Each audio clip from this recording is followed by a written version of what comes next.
শুভ জন্মদিন বাংলাদেশ টেলিভিশন। 61 বছর পার করলেন এবং 62তে পদার্পণ করলেন এই প্রতিষ্ঠানটি।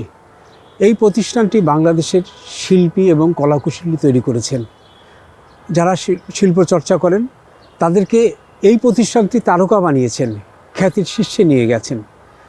আমরা যারা নৃত্যশিল্পী, আমরা যারা নৃত্যকর্ম সাথে জড়িত, নৃত্যশিল্পের সাথে জড়িত, আমরা অত্যন্ত কৃতজ্ঞ এই প্রতিষ্ঠানটির কাছে এই জন্য যে এই প্রতিষ্ঠানটি প্রত্যেক সপ্তাহে একটি করে নাচের অনুষ্ঠান প্রচার করে থাকেন, যা বাংলাদেশে অন্য কোনো চ্যানেলই প্রচার করেন না। এই জন্য আমরা অনেক বেশি কৃতজ্ঞ। এই জন্য বাংলাদেশের সকল নৃত্যশিল্পীদের পক্ষ থেকে আবারও শুভেচ্ছা, অভিনন্দন, শুভ জন্মদিন বাংলাদেশ টেলিভিশন।